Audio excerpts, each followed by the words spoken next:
Hi, my name is Jenna Marcucci. I do leadership development, sales training, and motivational speaking around the world. Last year I had 200 flights and went to 4 different continents and got to meet hundreds if not thousands of people around the world. And I love the human experience. I think everyone's got something to teach me. I'm fascinated by the stories people share with me and the life lessons they've learned. After many of my keynotes or presentations or workshops, some people will come up inevitably and say, hey, do you have anything online, any videos I can watch to kind of refresh some of the principles you shared? Until now, I haven't really had time to make videos for that. So I thought, well, I'll pause and reflect on some of the life lessons and some of the principles I teach in the workshops I do, and hopefully they'll be of some value to you. So we'll start off today with basically what is leadership? From a high level, what is it?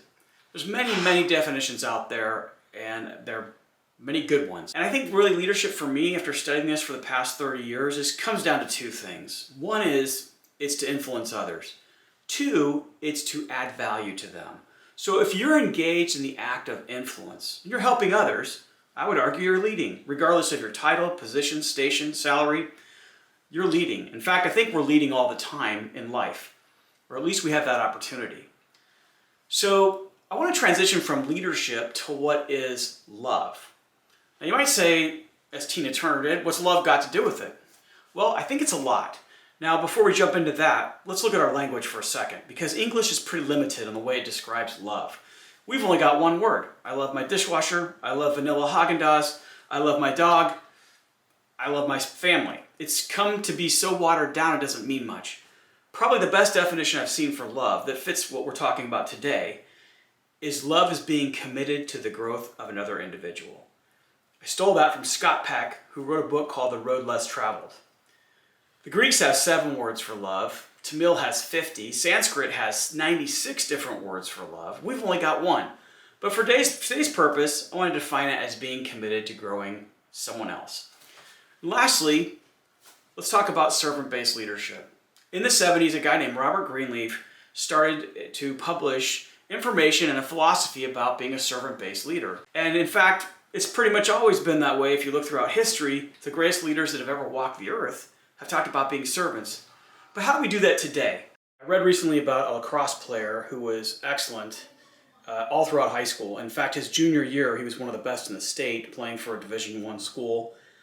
And a lot of recruiters began to come around his junior year to try to get him to sign for a university. One in particular was adamant about getting him on his team and asked him to sign his junior year. He said, well, I'll give you a verbal yes, but let's not sign until next year. So the coach was frustrated but really wanted him and said, okay, I'll be back. So he came back the following year, and indeed, true to his word, the player did sign to attend this university and play lacrosse for a Division I school. Well, the coach said, hey, I'm glad you signed, but tell me, why didn't you sign last year? I mean, didn't you want to lock this down? And he said, well, coach, I don't know if you've noticed, but like a lot of recruiters come to see me play. But the reality is, I've got an entire team of great players. And I thought that if I signed last year, maybe less recruiters would come around.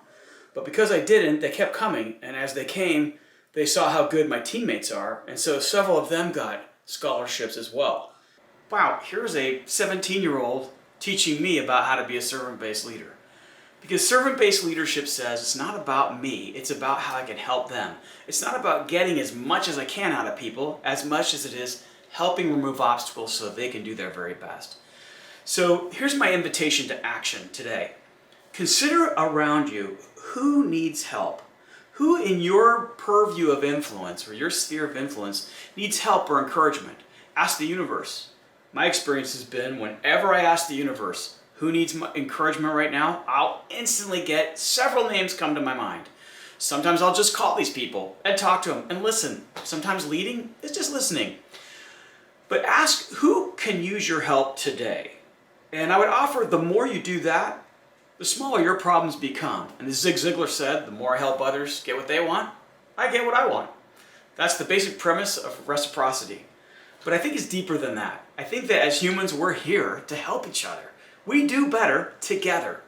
And so again, I'd close with a reminder that leadership is influencing and adding value to others. You gotta love your people if you want to influence them and help them. And 3, the servant-based model is the only model we can find that will yield discretionary followership. That is, that people follow because they want to follow you, not because you're the boss, because they want to. So thanks for listening today. Look for another video in the future, and also appreciate any feedback you have for me.